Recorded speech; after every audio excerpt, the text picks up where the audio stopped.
Hello students, once again welcome to the online platform of Haldar E-Academy. আমরা আমাদের গত ক্লাসে একটা পোয়েমের টেক্সট তার এমসিকিউ ডিসকাশন কমপ্লিট করেছি। আজকে আমরা শুরু করছি একটা নতুন poem, ode to a skylark. তোমরা জানো স্কাইলার্ক এই ওডটা পার্টিকুলার ওডটা is written by Percy Bysshe Shelley অর্থাৎ পিবি শেলি।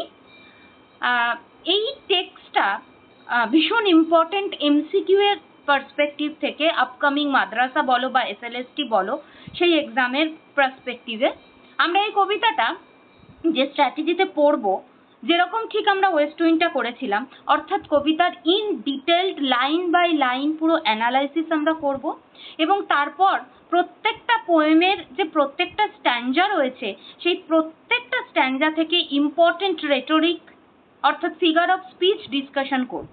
তাহলে চলো শুরু করি ওড টু আ স্কাইলার্ক। দেখো, ওড টু আ স্কাইলার্ক এই কবিতাটা বেসিক্যালি এর প্যাটার্ন কি? এটা ode. It is a poem completed by Shelley in late June 1820। তাহলে জুন মাস 1820 জুন মাসে কিন্তু এই কবিতাটা কমপ্লিট করেন শেলি। আমরা একটু দেখে নিই তাহলে এর কম্পোজিশনটা জাস্ট আ সেকেন্ড, যদি আমরা এর কম্পোজিশন দেখি, কম্পোজিশন আমরা কি পেয়ে যাচ্ছি? জুন 1820। জুনটা আমাদের একটু মনে রাখতে হবে, কারণ সব জায়গায় 1820টা হয়তো চারটে অপশনেই থাকে, মান্থটা চেঞ্জ হতে থাকে। সো জুন 1820 অ্যান্ড পাবলিশড হয় এবং এর সাথে সাথে পাবলিশও হয়। Okay, and published accompanying his lyrical drama, একদম ভীষণ ইম্পর্টেন্ট একটা টেক্সট, প্রমিথিয়াস আনবাউন্ড।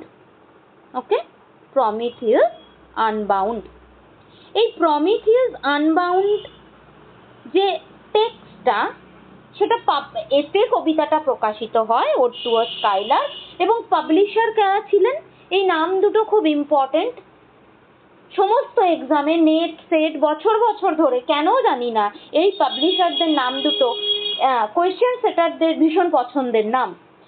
এই প্রমিথিয়াস আনবাউন্ড পাবলিশ করে চার্লস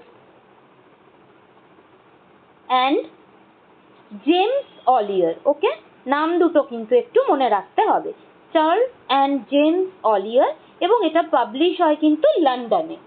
তাহলে কি কি ইনফরমেশন পেলাম? জুন 1820-তে, আর এটা পাবলিশ হয়েছিল তার সাথে সাথে accompanying his lyrical drama Prometheus Unbound, এবং কাদের সহায়তায়? By Charles and James Ollier in London. Okay, বেশ। এই যে পোয়েমটা, the poem was inspired by an evening walk in the country near Livorno, Italy. তাহলে পোয়েমটা কম্পোজড যে হয়েছিল সেটা কিন্তু ইটালিতে হয়েছিল। ওকে, পোয়েমটা কম্পোজ হলো, পাবলিশ হলো, দুটোই কবে হলো? 1820-তে। এবং ঘটনাটা কোথাকার? সেটা কিন্তু ইটালির। তখন কবি কোথায় ছিলেন? কবি ইটালিতে ছিলেন, লিভর্নো বলে একটা কান্ট্রিতে। আমি লিখে দিচ্ছি, তোমরা দেখে নাও। লিভর্নো, সেটা ইটালিতে, রাইট? Livorno, Italy. এবং মানে পোয়েট তখন তার ওয়াইফ ম্যারি শেলির সাথে একটা ইভিনিং ওয়াকে ছিলেন, এবং it describes the appearance and the song of the skylark, song of our skylark, our skylark they came upon. মানে সেখানে তারা ইভিনিং ওয়াক করতে করতে একটি স্কাইলার্কের গান কবি শুনতে পান, এবং সেটাই পরবর্তীতে কবিতায় রূপান্তরিত হয়। এবার কবিতাটার স্ট্রাকচারে যদি আমরা যাই, কবিতাটা কনসিস্ট হয়েছে 21 5-লাইন স্ট্যাঞ্জা। 21 5-লাইন স্ট্যাঞ্জা মানে প্রত্যেকটা স্ট্যাঞ্জাতে 5টা করে লাইন আছে। আর টোটাল আমরা কটা লাইন পাচ্ছি? টোটাল আমরা লাইন পাচ্ছি 21টা। তাহলে দেখো, অটোমেটিক্যালি আমরা যদি এটাকে গুণ করি আমরা পেয়ে যাচ্ছি কবিতাটায় টোটাল কটা লাইন আছে? 105টা। এই কোয়েশ্চেনটাও ভীষণ দেওয়া হয়। তাহলে কবিতাটা 21টা স্ট্যান্জার কবিতা, প্রত্যেকটা স্ট্যান্জায় 5টা করে লাইন আছে এবং আমরা ইন টোটাল লাইন পাচ্ছি 105টা। তাহলে the poem consists of 21 stanzas made up of 5 lines each. ওকে, বেশ। এবার একটা স্ট্যান্জার স্ট্রাকচার আমরা বুঝে নেব, বাকিগুলো আমরা অটোমেটিক্যালি করতে পারবো। তাহলে একটা স্ট্যান্জা অর্থাৎ ইচ স্ট্যান্জাতে কি হচ্ছে, ফার্স্ট 4 লাইনস, ভালো করে বুঝবে জায়গাটা, এই জায়গাটা থেকে এমসিকিউ আসে স্টুডেন্ট। ফার্স্ট 4 লাইনস, প্রত্যেকটা স্ট্যান্জার প্রথম 4টে করে লাইন হচ্ছে কিসে যাচ্ছে? 4টে করে লাইন যাচ্ছে ট্রোকেইক ট্রাইমিটারে।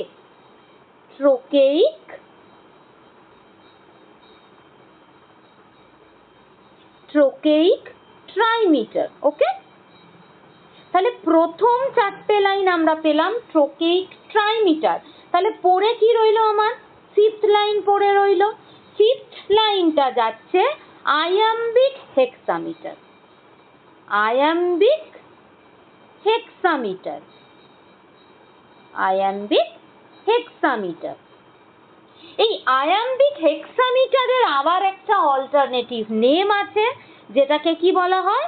আমরা জানি বলা হয় আলেকজান্দ্রাইন। আলেকজান্দ্রাইন। তাহলে আরেকবার ঝালিয়ে নি। কবিতার 21টা স্ট্যান্জা, প্রত্যেকটা স্ট্যান্জার 5টা করে লাইন এবং প্রথম 4টে করে লাইন লেখা হচ্ছে কিসে? প্রথম 4টে করে লাইন লেখা হচ্ছে ট্রোকেইক ট্রাইমিটারে। ট্রোকেইক ট্রাইমিটারে।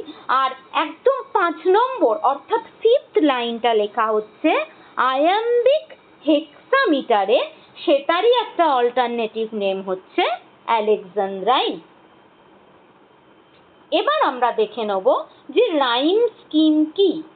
কবিতাটায় 5টা করে লাইন আছে আমি বলেছি, তাহলে রাইম স্কিম আমরা যেটা পাচ্ছি এই কবিতায় সেটা হচ্ছে A B A B B, A B A B B, এটা হচ্ছে কবিতার রাইম স্কিম এবং এর কোনো ভ্যারিয়েশন নেই। থ্রু আউট দ্য পোয়েম আমরা এই রাইম স্কিমটাই মেনটেন হতে দেখব কবিতার মধ্যে। তাহলে এই যে ওড টু দ্য স্কাইলার্ক, সবাই একটু স্ক্রিনে ফোকাস করবে যে এই ওয়ার্কটাকে কনসিডার করা হয় metric virtuosity in its ability to convey the swift movement of the bird who swoops high above the earth beyond mortal experience। অর্থাৎ মর্টালিটিকে ধারে সরিয়ে রেখে স্কাইলার্ক কিভাবে তার ওপরে উত্তরণ ঘটছে সেটাই দেখব আমরা এই কবিতার মধ্যে। বেসিক্যালি দ্য স্কাইলার্ক সং, দেখো এখানে স্কাইলার্কের থেকেও বেশি ইম্পর্টেন্ট, মানে দ্য সাবজেক্টের থেকে বেশি ইম্পর্টেন্ট তার সাবজেক্টিভিটি। অর্থাৎ the skylark song is a metaphor or symbol of nature. আমি কি বললাম যে স্কাইলার্কের যে সংটা সেইটা হচ্ছে symbol of nature. Symbol of nature. Okay,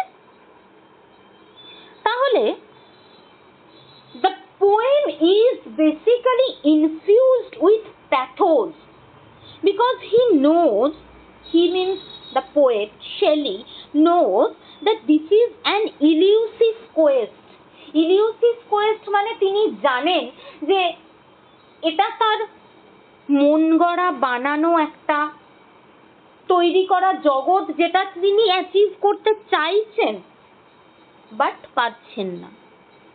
The skylark is a symbol of the joyous spirit of the divine, very important। আর এই জায়গাটা মাথাতেও রাখতে হবে, অনেক সময় এমসিকিউ দেয়। And it cannot be understood by ordinary empirical methods। ordinary জিনিস দিয়ে বাবা এই জিনিস বোঝা যাবে না। The poet longing to be a skylark, দেখো পোয়েট সে যে সাবজেক্ট নিয়ে কবিতাতে ডিল করছে, he himself wants to be that subject, সে নিজেই ওই সাবজেক্ট হতে চায়।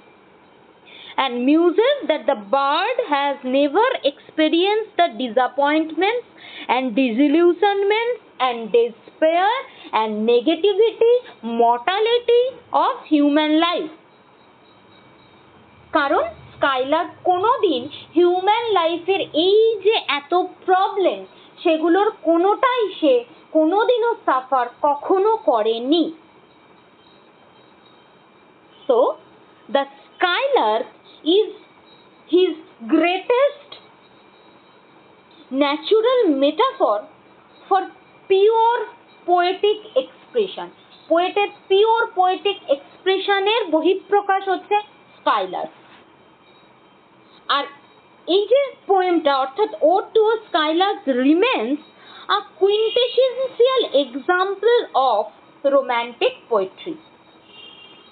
মানে রোম্যান্টিসিজমের সমস্ত ফিচার খুঁজলে বোধহয় এই কবিতাটার মধ্যে পাওয়া যাবে। আর এই ফর্মটা ভীষণ unconventional. The unconventional form of the poem itself features a song-like rhyme scheme. আমরা কবিতাটা যখন পড়বো দেখবো, আমি শুরু করলেই তোমরা বুঝতে পারবে, অদ্ভুত একটা সুর ছন্দ তালে যেন আমাদেরকে মানে পুরো জার্নিটা আমরা করবো স্কাইলার্কের সাথে। So the poem's unconventional form features a song-like rhyme scheme আর একটা বাউন্সি রিদিম পাবো আমরা, অদ্ভুত সুন্দর, যার কোনো ভ্যারিয়েশন নেই। থ্রু আউট দ্য পোয়েম আমরা সেই জিনিসটাই দেখব। So this is all about the introductory part of this poem. পরবর্তী ক্লাসে আমি শুরু করছি তোমাদের সাথে এই পোয়েমের ইন ডিটেল ডিসকাশন। প্রচুর রেফারেন্সেস, প্রচুর ইন বিটুইন মিনিংস আমরা পাবো এই কবিতায়। So stay tune. আমাদের অনলাইন কোর্সে ভর্তি চলছে, অনলাইন পেইড কোর্সে ভর্তি চলছে rather. The admission is still going on. সেই কোর্সে অ্যাডমিশন নিলে তোমরা পাবে প্রত্যেকটা টেক্সটের in detail discussion with the structure, pattern, rhythm, প্রত্যেকটা line by line discussion with critical analysis and annotations with references, এবং প্রত্যেকটা টেক্সটের শেষে পেয়ে যাচ্ছ ফিগার অফ স্পিচের ইন্ডিভিজুয়াল ডিসকাশন, এবং প্রত্যেকটা টেক্সটের ওপর গত এক্সামে আসা সমস্ত প্রিভিয়াস ইয়ার প্রশ্ন এবং আপকামিং মাদ্রাসা এসএলএসটিতে আসতে পারে অর্থাৎ সম্ভাব্য প্রশ্ন নিয়ে এক প্রশ্নমালার সম্ভার। সো যারা চাইছো অ্যাডমিশন নিতে, please do visit our website haldareacademy.com। ঝটপট অ্যাডমিশন নিয়ে নাও পরবর্তী ক্লাসগুলো এবং আগের সমস্ত সেশনগুলো দেখার জন্য। ইন ডিটেল ডিসকাশন পেয়ে যাবে তোমরা সমস্ত টেক্সটের এবং ফিগার অফ স্পিচের with discussion of MCQ। So do visit our website haldareacademy.com। Thank you everyone আমাদের সাথে থাকার জন্য, পাশে থাকার জন্য। পরের ক্লাসে দেখা হচ্ছে ওড টু আ স্কাইলার্কের ইন ডিটেল ডিসকাশন নিয়ে, একদম line by line, stanza by stanza আমরা 21টা স্ট্যান্জারই ইন ডিটেল ডিসকাশন করব আমাদের আগামী ক্লাসগুলোতে। So that's all for today. Thank you everyone.